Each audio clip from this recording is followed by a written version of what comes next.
الحمدللہ رب العالمین والصلاة والسلام علی حبیبہ سید المرسلین وعلی آلہ واصحابہ اجمعین، اما بعد فاعوذ باللہ من الشیطان الرجیم، بسم اللہ الرحمن الرحیم۔ وَلِمَنْ خَافَ مَقَامَ رَبِّهِ جَنَّتَانِ۔ آمنت باللہ صدق اللہ العظیم۔ درود و سلام کا ہدیہ پیش کر رہے ہیں۔ اللہم صلی علی سیدنا مولانا محمد معدن الجود والکرم وآلہ وبارک وسلم۔ حضرات، ہم نے ابھی خطبے میں سورہ الرحمن کی آیت نمبر 46 تلاوت کی ہے۔ اللہ تعالیٰ فرماتا ہے وَلِمَنْ خَافَ مَقَامَ رَبِّهِ جَنَّتَانِ، اور جو اپنے رب کے حضور کھڑے ہونے سے ڈرے اس کے لیے 2 جنتیں ہیں۔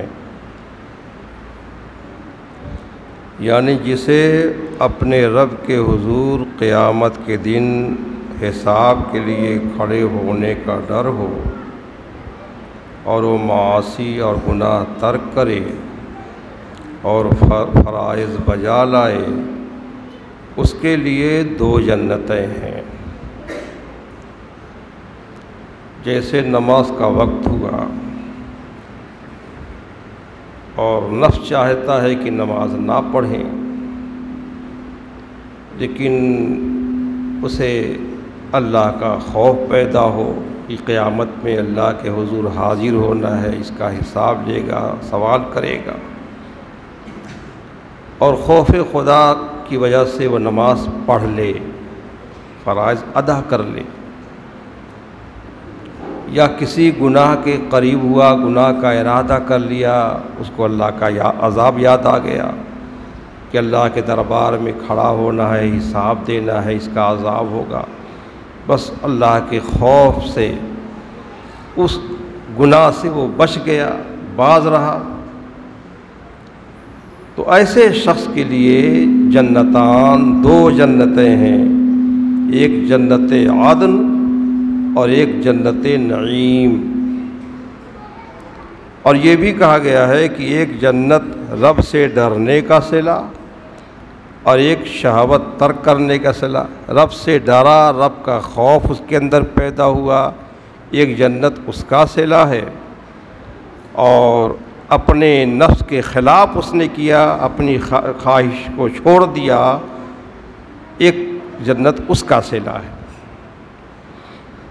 اعلیٰ حضرت فرماتے ہیں دن لہو میں کھونا تجھے، شب صبح تک سونا تجھے، شرم نبی خوف خدا یہ بھی نہیں وہ بھی نہیں۔ نہ نبی سے شرم، نہ اللہ کا خوف، دن بھر لہو و لعب میں گزارے، رات بھر سوتے رہے، دن نکل آیا، فجر کی نماز بھی غائب ہو گئی، تو دن لہو میں کھونا تجھے، شب صبح تک سونا تجھے، شرم نبی خوف خدا یہ بھی نہیں وہ بھی نہیں۔ رزق خدا کھایا کیا، فرمان حق ٹالا کیا، شکر کرم ترس سزا یہ بھی نہیں وہ بھی نہیں۔ اللہ کا دیا ہوا کھاتے رہے، لیکن اللہ کی نافرمانی کرتے رہے، نہ تو اللہ کے انعامات اور رحم و کرم پر شکر ادا کیا، اور نہ ہی اس کے عذاب اور سزا سے ڈرتے رہے۔ پیارے بھائیوں، ہم سب انسان ہیں،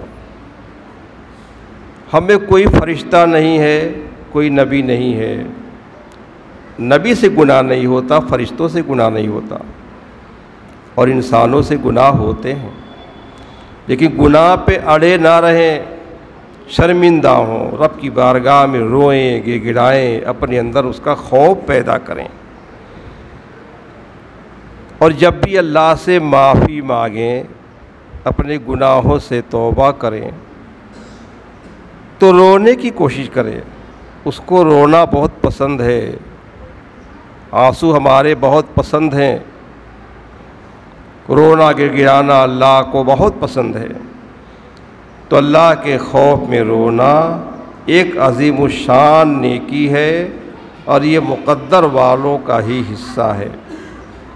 کبھی ایسا ہوتا ہے کہ رونے والے کی برکت سے نہ رونے والوں کا بھی بیڑا پار ہو جاتا ہے۔ مجمع میں آیت عذاب پڑھی گئی، یا عذاب کا ذکر ہوا، یا اللہ کی بارگاہ میں دعا مانگی گئی، کچھ لوگ روئے خوف خدا سے، کچھ لوگوں کو رونا نہیں آیا۔ ان رونے والوں کی برکت سے نہ رونے والوں کا بھی بیڑا پار ہو جاتا ہے، کیونکہ یہ بھی اسی مجلس میں شریک ہیں۔ تو کوشش کرے کہ آدمی روئے، اگر رونا نہ آئے تو رونے جیسی صورت ہی بنا لے، کیونکہ اچھوں کی نقل بھی اچھی ہوتی ہے۔ ترمذی شریف کی ایک حدیث ہے، حضور انور صلی اللہ علیہ وسلم نے ارشاد فرمایا، لا یلج النار من بکا من خشیت اللہ حتی یعود اللبن فی الزرع۔ جو اللہ کے خوف سے روتا ہے وہ جہنم میں نہیں جائے گا حتیٰ کہ دودھ تھن میں واپس آ جائے۔ یعنی جس طرح سے دوہا ہوا دودھ ہے، وہ دودھ تھن میں واپس نہیں جا سکتا، اس دودھ کا تھن میں واپس ہونا ناممکن ہے، ایسے ہی جو شخص خوف خدا سے روتا ہے اس کا دوزخ میں جانا ناممکن ہے، وہ دوزخ میں نہیں جائے گا۔ کنز العمال کی حدیث ہے، نبی کریم صلی اللہ علیہ وسلم نے ارشاد فرمایا، قیامت کے دن سب آنکھیں رونے والی ہوں گی، سب روئیں گے، مگر 3 آنکھیں نہیں روئیں گی۔ جو خوف خدا سے روئی، دنیا میں اللہ کے خوف سے، اللہ کے عذاب کے ڈر سے جو آنکھیں روئی، وہ قیامت میں نہیں روئیں گی، ایسے لوگ قیامت میں خوش رہیں گے۔ اور جو اللہ تعالیٰ کی حرام کی ہوئی چیزوں کو دیکھنے سے بند ہو گئی، کہ جن چیزوں کا دیکھنا اس نے حرام قرار دیا ہے ان کو دیکھنے سے آنکھیں بچ گئیں، حرام کی ہوئی چیزوں کو نہیں دیکھا، غیر محرم پر نظر نہیں ڈالی، یا جس کا بھی دیکھنا حرام ہے اس کو نہیں دیکھا، ایسی آنکھیں بھی قیامت میں نہیں روئیں گی، ایسے لوگ خوش رہیں گے۔ اور جو راہ خدا میں جاگتی رہی، اللہ کی یاد میں جاگتی رہی، ایسی آنکھ بھی قیامت میں نہ روئے گی۔ شعبہ ایمان کی ایک حدیث ہے، ایک مرتبہ نبی رحمت صلی اللہ علیہ وسلم نے خطبہ دیا۔ آپ خطبہ دیتے، اکثر جب عذاب کا ذکر فرماتے تو صحابہ رونے لگتے تھے۔ آپ کے خطبات ایسے رقت انگیز ہوتے تھے کہ سب کو رونا آ جاتا تھا۔ تو آپ نے خطبہ دیا تو حاضرین میں سے ایک شخص رو پڑا۔ یہ دیکھ کر آپ نے فرمایا کہ اگر آج تمہارے درمیان وہ تمام مومن موجود ہوتے جن کے گناہ پہاڑوں کے برابر ہیں تو انہیں اس ایک شخص کے رونے کی وجہ سے بخش دیا جاتا۔ یہ جو خوف خدا سے رویا ایک شخص، اگر تمام مومنین پہاڑوں کے برابر گناہ لے کر کے اس مجلس میں حاضر ہوتے تو اس ایک شخص کے رونے کی وجہ سے سب کو بخش دیا جاتا، کیونکہ فرشتے بھی اس کے ساتھ رو رہے تھے، اور وہ فرشتے دعا کر رہے تھے، اللہم شفع البکائین فی من لم یبکے، اے اللہ اس مجلس میں رونے والے بھی ہیں، نہ رونے والے بھی ہیں، تو اللہ نہ رونے والوں کے حق میں رونے والوں کی شفاعت قبول فرما لے۔ حضرت مولانا روم رحمۃ اللہ علیہ فرماتے ہیں، ہر کجا آب رواں غنچہ بوت، ہر کجا اشک رواں رحمت بوت۔ یعنی جب آسمان سے بارش برستی ہے تو زمین پر غنچے اور پھول کھلتے ہیں، اور جب اللہ کے خوف سے کسی کی آنکھ سے آنسو جاری ہوتے ہیں تو رحمت کے پھول کھلتے ہیں۔ ابن ماجہ کی حدیث ہے، حضرت عبداللہ بن مسعود رضی اللہ عنہ سے روایت ہے، حضور اقدس صلی اللہ علیہ وسلم نے ارشاد فرمایا، جس مومن بندے کی آنکھ سے اللہ کے خوف کے باعث مکھی کے سر کے برابر آنسو چہرے پر بہہ نکلے، مکھی کے سر کے برابر تھوڑا سا بھی آنسو چہرے پر بہہ نکلے تو اللہ کریم اس کو دوزخ پر حرام فرما دیتا ہے۔ اللہ رب العزت ہمیں بھی اپنے خوف میں رونا نصیب کرے۔ ہم ایک نوجوان صحابی کا ایمان افروز اور عشق سے لبریز واقعہ سناتے ہیں۔ امام ابو نعیم اصفہانی رحمۃ اللہ علیہ نے معرفت الصحابہ میں نقل فرمایا ہے۔ حضرت جابر بن عبداللہ رضی اللہ تعالیٰ عنہ روایت کرتے ہیں، حضرت ثعلبہ بن عبد الرحمن رضی اللہ تعالیٰ عنہ نوجوان صحابی، یہ ہمارے حضور کے ایک نوجوان صحابی تھے، انصار سے تعلق تھا، انصاری تھے۔ جابر بن عبداللہ رضی اللہ عنہ فرماتے ہیں کہ ایک انصاری نوجوان نے اسلام قبول کیا، اس کا نام ثعلبہ بن عبد الرحمن تھا رضی اللہ تعالیٰ عنہ۔ یہ نوجوان رسول اللہ صلی اللہ علیہ وسلم کی خدمت کیا کرتا تھا۔ اسلام قبول کرنے کے بعد بس اس کا یہی کام تھا کہ حضور کی خدمت میں پڑا رہتا، حضور کا کام کرتا، خدمت کرتا، حضور کے جوتے موزے سلتا تھا، خاص طور سے اس کا یہ کام تھا۔ ایک مرتبہ رسول اللہ صلی اللہ علیہ وسلم نے اسے کسی کام کے لیے بھیجا، وہ شخص گیا، اس نے گزرتے ہوئے ایک انصاری کے گھر جھانک لیا، دیوار نیچی رہی ہوئی باہر کی چہار دیواری کی، جھانک لیا، ایک انصاری، اب اندر جو ہے ایک عورت نہا رہی تھی، غسل کر رہی تھی، اس کی نظر اس پر پڑ گئی۔ بس اس نے یہی غلطی کی، جس چیز کو دیکھنا نامناسب تھا، کسی غیر عورت کو دیکھنا نامناسب تھا، نہیں جائز تھا، اس کی نظر پڑ گئی، اس نے دیکھ لیا۔ زندگی میں صرف اس نے یہی ایک گناہ کیا اسلام لانے کے بعد، لیکن اب اس نوجوان کو اللہ کا خوف لاحق ہوا اور یہ ڈر لگا اس کو کہ مجھ سے یہ غلطی ہو گئی ہے، کہیں ایسا نہ ہو کہ میری اس حرکت کی اطلاع رسول اللہ صلی اللہ علیہ وسلم کو وحی کے ذریعے ہو جائے۔ جب کوئی نبی زمین پر ہوتا ہے، اس دنیا میں ہوتا ہے، تو اس زمین کا تعلق عالم بالا سے براہ راست رہتا ہے، وہاں سے پیغام آتا ہے، پیغام جاتا ہے۔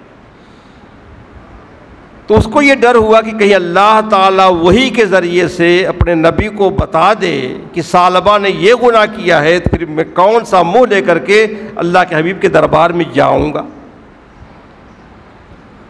بس اس کو یہ خوف پیدا ہوا، خوف اور شرمندگی کے باعث وہ بارگاہ رسالت میں واپس نہ ہوا کہ کس منہ سے میں حضور کی بارگاہ میں جاؤں، کیسے منہ ان کے برابر کروں، کیسے چہرہ ان کو دکھاؤں۔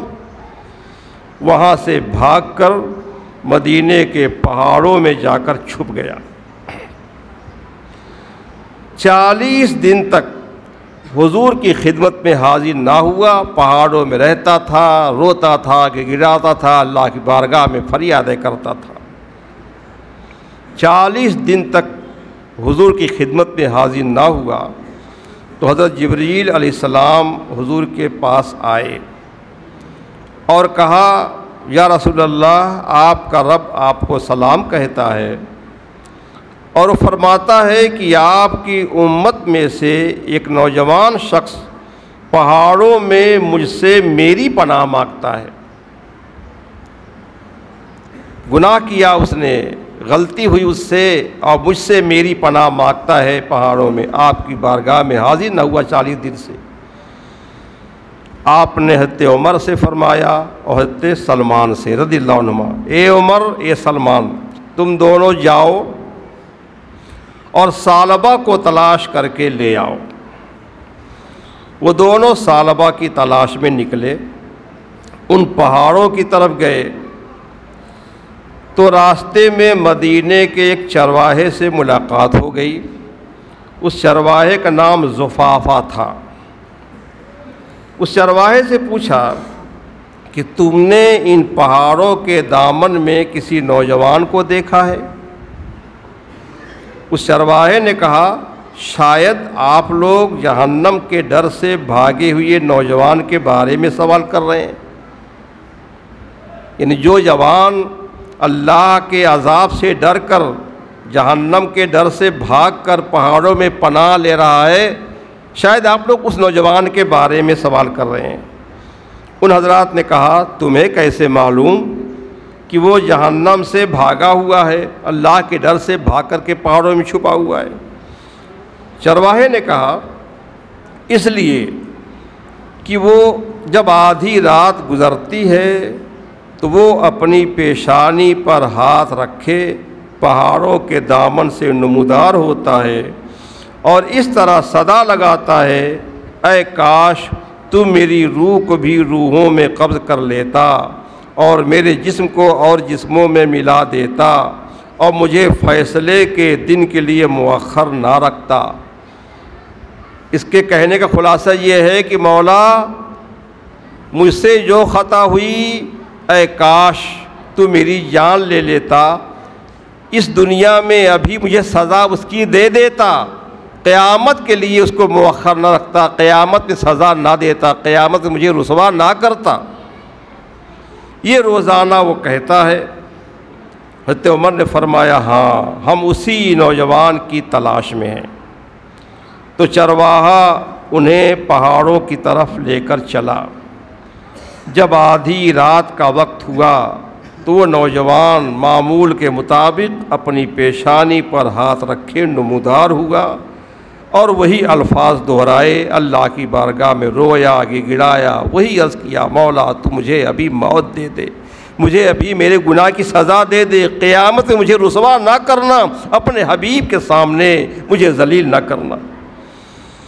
اس دوران ابھی وہ رو رو کے اللہ سے دعا کر رہا تھا، فریاد کر رہا تھا کہ حضرت عمر فاروق اعظم لپک کے اس کے پاس گئے، جھپٹ کر آپ نے اسے پکڑ کر اپنی گود میں اٹھا لیا۔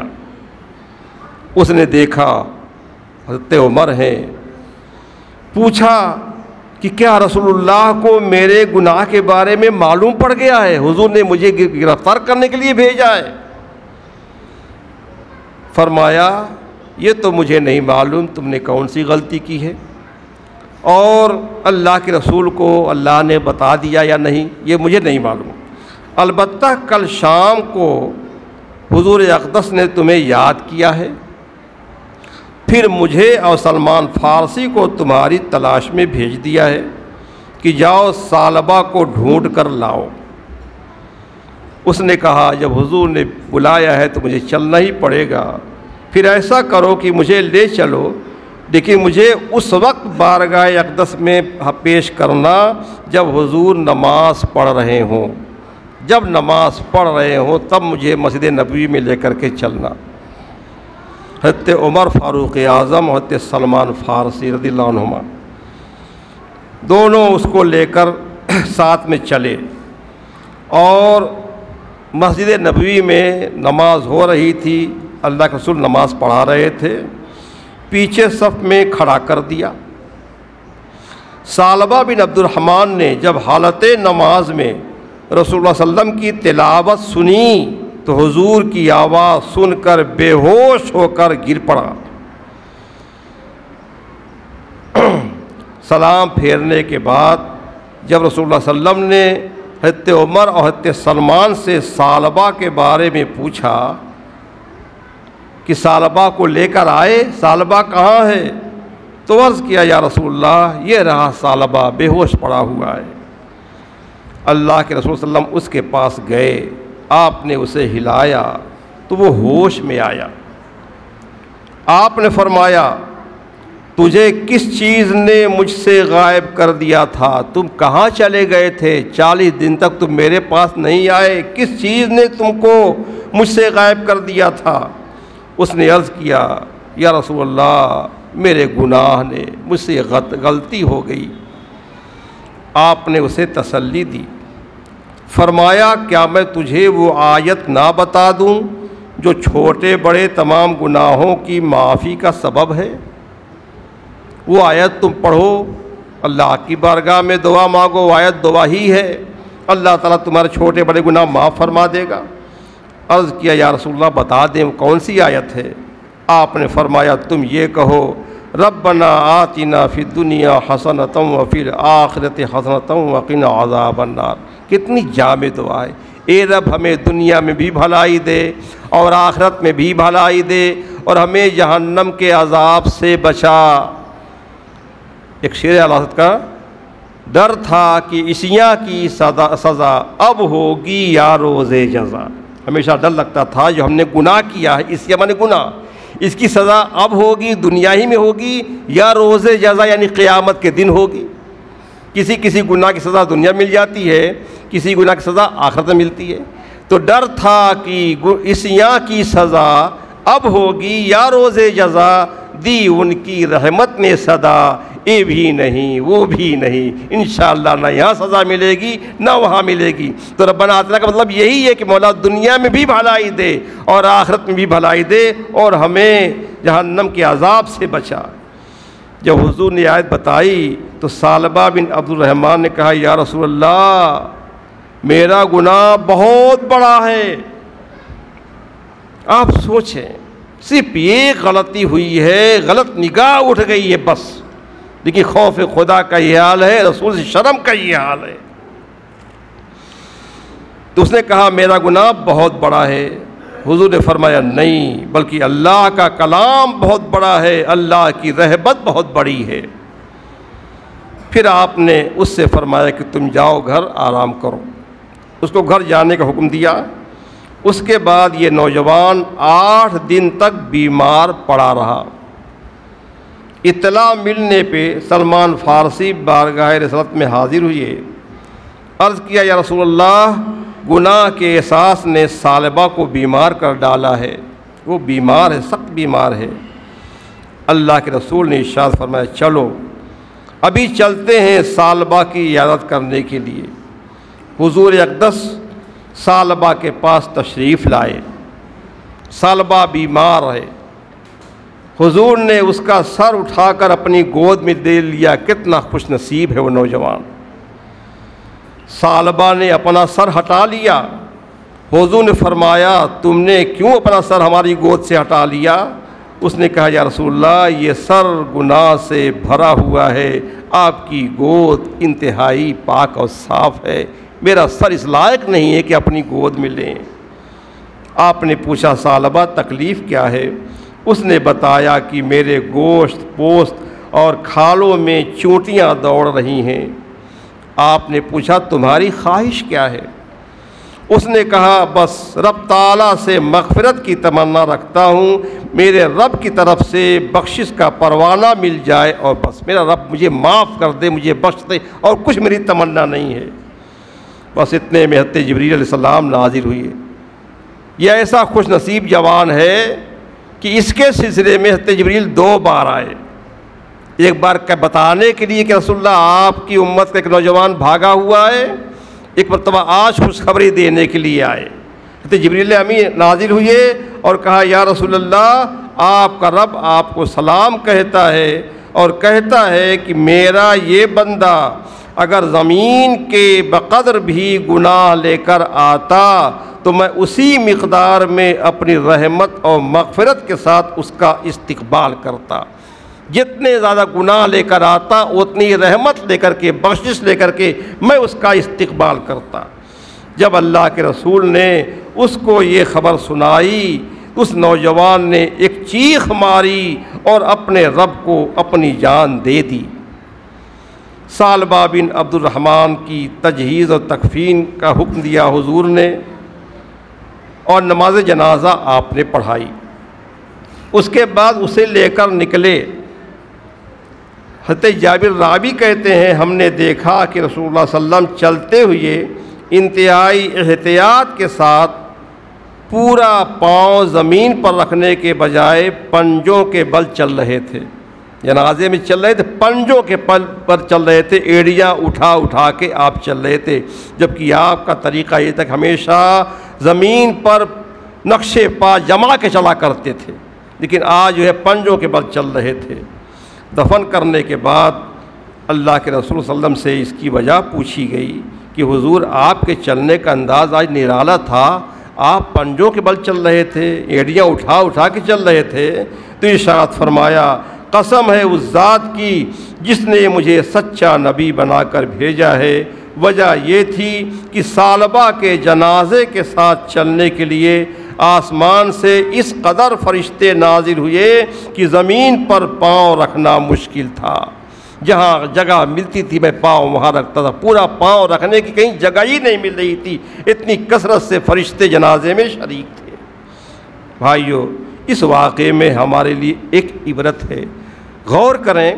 ایک خطا ہوئی ہے اس نوجوان سے، صرف ایک نظر غلط اٹھ گئی ہے، نبی کی شرم کا یہ حال، خوف خدا کا یہ حال۔ ذرا سا ہم اپنا جائزہ لیں، اپنا محاسبہ کریں، ہم سے کتنے بڑے بڑے گناہ ہوئے، کتنی بڑی بڑی خطائیں ہوئیں، کیسے کیسے گناہ ہوئے، بھلا بتائیں ہم ان گناہوں کے ساتھ قیامت میں اللہ کے رسول کو کیا منہ دکھائیں گے؟ کیسے اپنی نظریں ان کی نظروں سے ملائیں گے؟ کیسے ہم ان کے سامنے جائیں گے؟ کس منہ سے جائیں گے؟ تو ثعلبہ نے جو کیا وہی کریں ہم۔ ثعلبہ نے جو 40 دن گزارے ہیں نا، ہم 1 گھنٹہ ایسا گزار لیں اگر، تو انشاءاللہ ہماری بھی بخشش ہو جائے گی کہ ہم بھی رب کی بارگاہ میں روئیں، گڑگڑائیں، ندامت اور شرمندگی کے آنسو بہائیں۔ ہمارا رب بہت ہی رحیم و کریم ہے، انشاءاللہ تعالی ہماری آہو بکا، ہمارا رونا گڑگڑانا وہ سنے گا، دیکھے گا، اور اس کی رحمت اپنی آغوش میں ہمیں لے گی، ہمارے گناہوں کو وہ معاف فرما دے گا۔ دیکھیں اللہ تعالیٰ کی رحمت اتنی عظیم ہے، اتنی بڑی ہے، کبھی اللہ کی رحمت سے مایوس نہیں ہونا چاہیے۔